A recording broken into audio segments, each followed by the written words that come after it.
Oh, he's back. I can't believe it. Here we go. Lockie Lockerson. Hey! Jack-o'-lanternson. Oh, Spooky Caesarson. Ooh, Spooky Caesarson.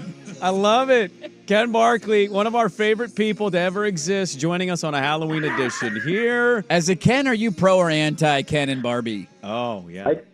I can't stop laughing. I haven't even been on the show yet. I'm talking to your producer about the Portland pilot schedule. Then all of a sudden he's like, "You ready to go?" And I'm like, "Yeah, let's do it. I'm ready to go." And and the second that I'm brought into the call, just the somber music and then there's like a cut from me, and I'm just like, what happened here? Like, what's the play? Come on, Ken. Yeah, I gotta tell you, we're way past what's the play, right? Yeah, we've jumped past that. We're into some kind of friend zone weirdness, Halloween. There's all kinds of stuff. What did you ask? What was the question? So, as a Ken, are you pro or anti the Ken momentum from that movie? Was that a good thing for Kens or a bad thing for Kens? Mokentum or something? Yeah. Yeah, it was good. So, that was awful. This is what happens when I don't get to use any of these things. They just come into my brain. I'm anti this for one really specific reason. So when I was growing up, like, but Barbie, Mattel, all that was like a really big deal still, obviously. Mm-hmm. It came back with the movie because of nostalgia, but part of nostalgia is it had to be really popular in the first place. So when I was a kid, it was just like, people would always, I'd be in school, your first day of school, like, what's your name? Like, you introduce yourself to people, everybody's all nervous and everything. It's like, oh, what's your name? Ken. Oh, like Barbie and Ken? Oh. Always there's, and I'll even, like, I play pickleball now, and there's like older people in the group that play sometimes that I haven't met before, and they'll do this, and it's like clockwork. Yeah. Just the same. I was like, I thought we were past this. I thought we were better than this. And, they're like, oh, what's your name? Ken. Oh, like Barbie. I'm like, is it 1988? Is that the only Ken that's ever existed here? Right. Yeah, exactly. Like, nothing else has happened in the history of Kens. There's no further developments. Nothing's that. Why can't it be like Ken Dorsey, the national championship winning quarterback? Oh, like Ken Jennings, the guy who won all that Jeopardy money? Yeah, right. Thank Exactly. you. Well, right. but We need to start. Let's get these people back into the consciousness. Let's do it. The funny alternative to that would be like, well, you didn't like it so much. Why didn't you go with what other people go with? Why didn't you go Kenny? And it'd be easy to go, yeah. Ooh. And then it would have been like, oh my God, thank you, Kenny, Right. every single day. Because South Park was popular. That would be so much better, and that would be so much better, I guess. Right. I guess. What we've learned here is there's just no good option. No, there's not. Guys, it's over for me. I'm going to be honest. The somber song is now feeling very fitting for this segment. It's a very somber segment so far. Ken's taken me as far as it can take me. I'm done with Ken. I think I've taken it. I'm open for business if anybody's got any suggestions. I never know where our conversations are really going to go. Like, when I ask you to come on the show every once in a while now because you're doing your solo betting guide stuff and you're killing it, I never really want to put in what we talk about because I don't know myself what we'll talk about. But it's funny when you hop on and you're giggling and we're playing your drops and we got Ken theme song from the Barbie movie. Are you serious? I have a theory. I'm starting to build a theory that we are the girl that you don't know why, but you love us. There's something about us that makes no sense to you, but we're not that hot. We're not that funny. It's just like, what is it about it? But you want us, and we want you, and we tell you, but you're like, I think I'm in on this crazy. Oh my God! Did we figure it out? Yeah. Are we onto something here? I think we are, yeah. Well, it's funny that you don't put any notes in for the interviews.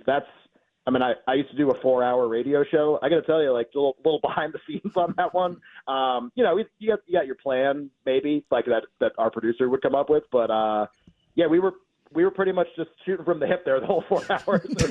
Like we were just literally, we'd just be like, let's roll the balls out and see what happens. And you have no idea what's going on. So you're like you're the girl that I keep coming back. Well, you know what I love more than anything is attention.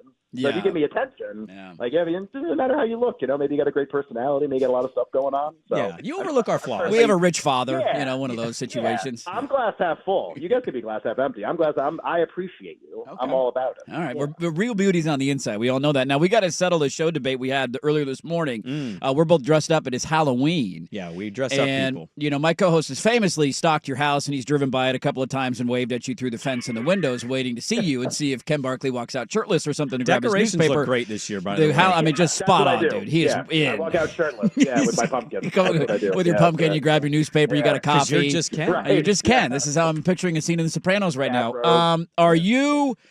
Are you pro or anti Halloween? Like, do you put up with Halloween because the kids are into it? Or are you into Halloween yourself? Where are you at on the Halloween scale? I was never, well, when I was a little kid, I was in on Halloween, but like age, whatever, at post-college, 20 to pre-kids. Yeah, I don't know. I worked nights. I was like, I took myself too seriously, you know, and let's be honest, like, I was like a little overweight for a while. Like, it's just like costumes, and then you're like carrying the extra baggage too. It's just like there's just not a lot of good going on there. Honestly, it's more, it's better to just be like, well, I just don't like Halloween. When really it's like, it's just not that cool. But not with the kids. Yeah, I mean, I don't, you know. Do you guys have kids, by the way? We do. Okay, so yeah. let's lay this out for the show purposes here. Look, We're talking to as Ken a- Barkley here, our good friend over there on the East Coast. He's famous, obviously, for being great in the media with betting advice and conversation. He has now since. Yeah, which we'll do at some point, right? What's the play? Where are the traps this weekend? There's a got lot of traps. traps out there, Oh, man. I got 'em. Yeah. I got traps, by the way. Okay. We'll do Halloween first. He's in on Trigger traps. trap. Right, yeah, let's do it. But he is on Twitter at Locky Lockerson. He's got a great betting guide, and we could talk even like what's your World Series play here. But I want to get through this. So we talked about whether you're pro or anti, and I said you're not anti, but you're the dad in the neighborhood who has a cocktail, but he is dressed up as like Gumby, and he's looking around going, "It's raining. Are we almost done here?" Like you're participating, but begrudgingly. Well, Am I not right? Gumby. No, it's not. Gumby would require effort. Yeah, that's like Gumby's Okay. like you got to get the whole outfit. This is like here's a T-shirt with a ghost on it or something. Guys, I'm participating. Yeah. Okay. I'm in. Yeah. And yeah, there's like a backpack with beverages in it, and I have some sort of Halloween themed hoodie or something on that's very comfortable. Okay. And you guys, it's the one thing that there's a lot of things that amazed me the most as my kids grew up, but one of them is that, like, yes, Christmas is sort of like on its own level of obsession and months leading into it and lists and Santa and all this stuff. Man, Halloween is like a close second for my. Yeah. I mean, it's like the month of October. I mean, it's October 2nd. And it's like, why aren't we have pumpkins yet? I want to go as this. Why? Like, how do I not have a costume yet? And then there's like weeks of events that lead up to Halloween where they get to wear the costume. So it's really like 20 Halloweens. And then this is just the grand finale. And then it actually ends up being kind of underwhelming because it's over in 2 hours, 3 hours. It's basically like, let's go home and go to sleep. So it's kind of funny. It's like this big buildup, but really the buildup was Halloween. And then this is just kind of like, well, now we actually just go get the candy and move as fast as possible. And at like 9 o'clock, it's done. It's just over with. So it's this funny dynamic. I never would have thought, like, as a kid, I liked Halloween, but like, I don't know if I just didn't think about it this way. I mean, it's like really close to Christmas and there's nothing else besides that. I mean, it's like those two and then like your birthday or whatever, but man, it's like a big deal. And for somebody like me where it's not a big deal, yeah, I'm wearing here's a pumpkin, and I say boo, and here's like I'm gonna go drink a high noon or something. Pulling the wagon through the neighborhood, it's all filled up with candy. This is my responsibility tonight. You're so spot on though. Like I feel you struck a chord with the falling out of Halloween in the post-college days of just like, are we still doing this? It was fun in college. You went to the parties, everybody was a slutty nurse. This is great, and then you're out of that, and it's like, well, this isn't the same anymore. Yeah, and now would grow up. Yeah, right. And now with the soon-to-be 2-year-old, it's like my household has been more into Halloween than I have ever been, probably in my entire life. So we're jacked up for it tonight. Yeah, and for 2 years old, I mean, you are at the bottom of the mountain. You haven't even summited the I mountain. know. Yet. We're just getting started. You're not even climbing. This is more for us than it is even for him. him. Up yet. Yeah, just for my wife can post a picture on Instagram, you know? Right. Yeah. You don't really have Halloween yet. You just have like what you want people to know about your Halloween that exists on social media. It's going to take us an hour to do 5 houses tonight. Be like, all right, that's enough. It's raining. Let's go home, man. I want to go watch the World Series game. Yeah. Right. You go next door, knock on the door. Like the neighbor's like, oh, that's so cute. What a great costume.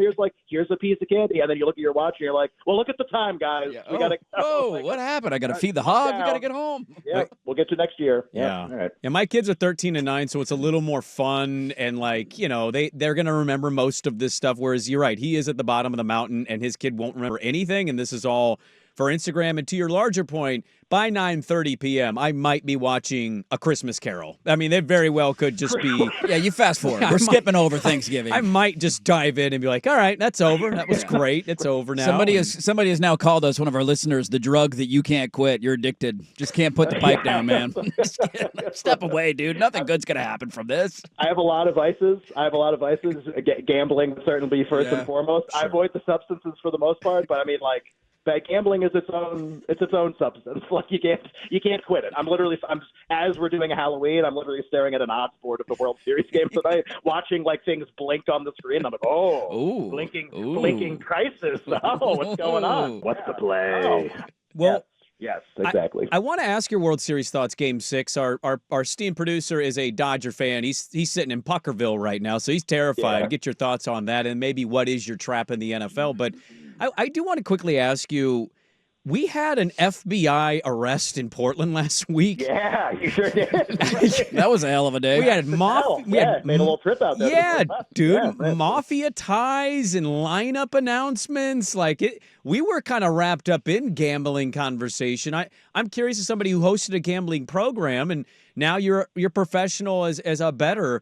What was your thoughts on that story, and just generally the media takeaway narratives that you heard a little bit, that you either rolled your eyes at, or what were your general thoughts of the league being swallowed up in this FBI investigation?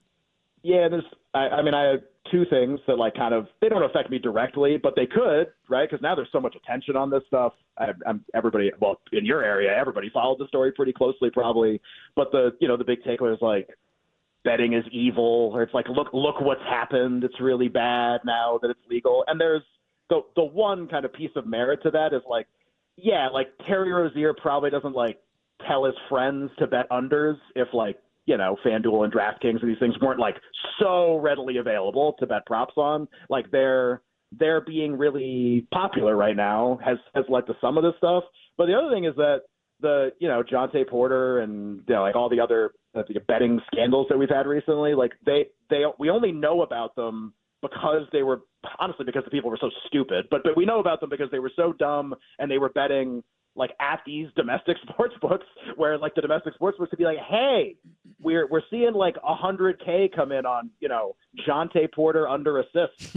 Like maybe something's up here. And my point in saying that is these kinds of things, even on a smaller scale or differently, happen all over the world all the time, but usually not through these like very legal front-facing domestic sports books. So my point is you never know about them. These things happen all the time. Maybe not like prop unders on NBA games, but I mean, like all you have to do is go to any other country. Soccer match fixing is everywhere. Tennis match fixing is everywhere at lower levels. So this is not unique to the United States. It's not like this evil that, is like completely unstoppable and it's going to like consume us and it's this really bad thing. We kind of only know about these things because they happened at domestic sports books. So it's this give and take. Like, do we have too much advertising, too much of this stuff, all that stuff? Like, yes, almost certainly. Like the fact that you can't watch an NBA game without 900 ads for this stuff. It's literally on the FanDuel Sports Network, the game itself. It's sort of a jump the shark moment basically with this stuff. So like, yes, that can be true while also like, hey, that's these things actually have happened under the radar for a really long time, and like scandals and they're going to keep happening too, whether it's legal or not. So it's both of those things at the same time. I don't even know if that answered your question, but that's like the thing that interests me the most. Yeah, we also joke too about like all the podcasts we're going to do, like deep things about gambling gone too far. That's coming up next. Brought to you by FanDuel. Let's get your bets in for the weekend. What is that? Right, all this money laying around. Can anyone say that with a straight face? Like, I mean, look. Let's be honest. Like, we're all media. Like, you can be in media and be like, it's bad. Y'all took the money. Like everybody took the money and everybody took the average. And maybe you didn't see any of that money. And that's the case. Like, talk to your agent, I guess. Everybody took the money. The advertising's all over the court. It's all over the TV networks, whatever.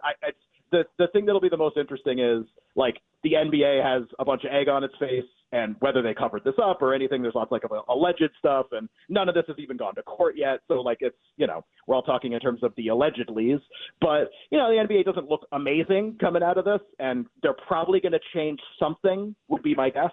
even if they try to be like, well, we had this committee and we're not really going to, there's be some cosmetic changes, do they, I don't think they're going to get rid of prop betting. But like, do they make a lot of changes to it? Like I heard, there was an idea floated, like, can you only bet overs? Because like you literally eliminate all of the temptation to essentially throw games. What happens as a result of this? Oh, by the way, really, really quick aside, like some of this happens because of tanking. Maybe tanking is the problem. Mm-hmm. Maybe the idea that you can play games that don't matter, but they're supposed to matter. maybe that's like, right, exactly. So I don't think it's any one thing, right? It's all of these things together are kind of created like the ecosystem that we're in right now. We've had fun with those conspiracy theories of, why did Chauncey take this guy out here? It's like, you guys not realize we've been tanking for 3 years? Like they were trying to lose games. Right. So that's exactly why he was taking their best players out there. What do you mean he's sitting players? Right. Well, excuse me. How dare you? Are you going to watch the Nets the next 6 months? Like, what do you think's going to happen there? Hell, I yelled at them for not tanking hard enough. I wanted more losses and more ping pong balls. Damn it. He won too many games last year. Now I got 2 traps in the NFL this weekend. Oh no, I got one. I got the one. Okay, what is your one trap that you've identified? Let's see if we're in simpatico here. There's no this is like maybe like the Chiefs is yours or something. I don't know. There's other stuff. But like there's one. And I love the opposite side of this game, and I'm not going to fall into the trap. I'm setting the trap. That's what I'm doing here. There's no way Colts Steelers isn't the trap. It has to be the trap. That's the trap. I'll prove to you it's the trap because so obviously Colts off to like an insane start. Adam Schefter, so like biggest NFL account on Twitter, whatever, tweets just like out of nowhere. Like, what? I don't know why he even sent this tweet. Like, we needed this brought to our attention this week. Basically, like, guys, did you know the Colts have a chance to be the 1 seed, have the offensive player of the year, the coach of the year, and the offensive rookie of the year? Like, that was the tweet. Like, what? How about like an injury report? How about is Lamar Jackson going to play? How about that kind of? Is Brock Purdy going to play? No. Let me tell you all of these great things. Oh, by the way, it's like week 9. Let me tell you all these great things that are happening in Indianapolis. That's where we are with the Colts.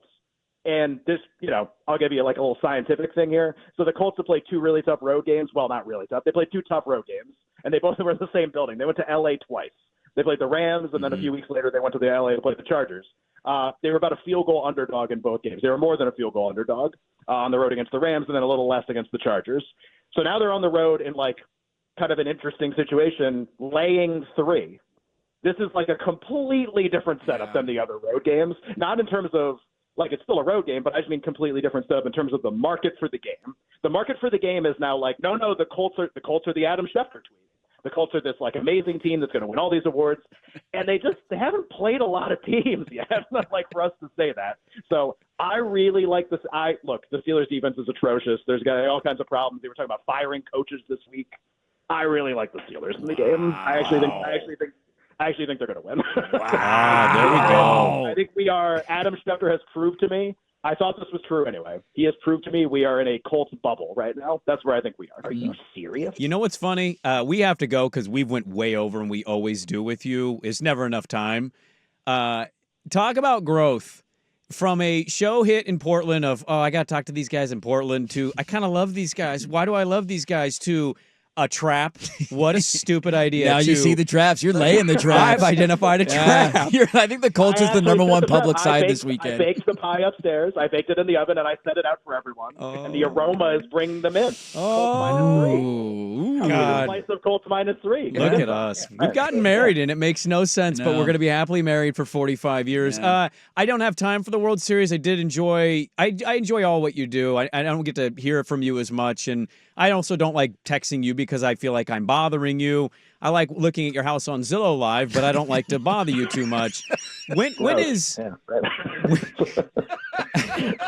Are we looking at maybe next August? Like I don't want to beg you to come on every week. Can or we get anything, a Santa Caesarson hit? Did we get a December hit out of Ken? Santa Claus Ken coming on?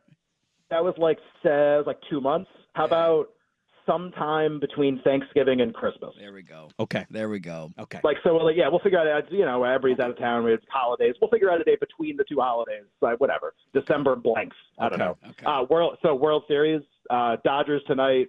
Game 7, I have absolutely no idea. So that would be my prediction. Yeah, Okay. I love that prediction. I had Dodgers in 7, so I'm kind of hoping for a prediction to be right, but I love the Blue Jays. They're a lot of fun. One of our favorites, Ken Barkley, Lockie Lockerson, always so gracious.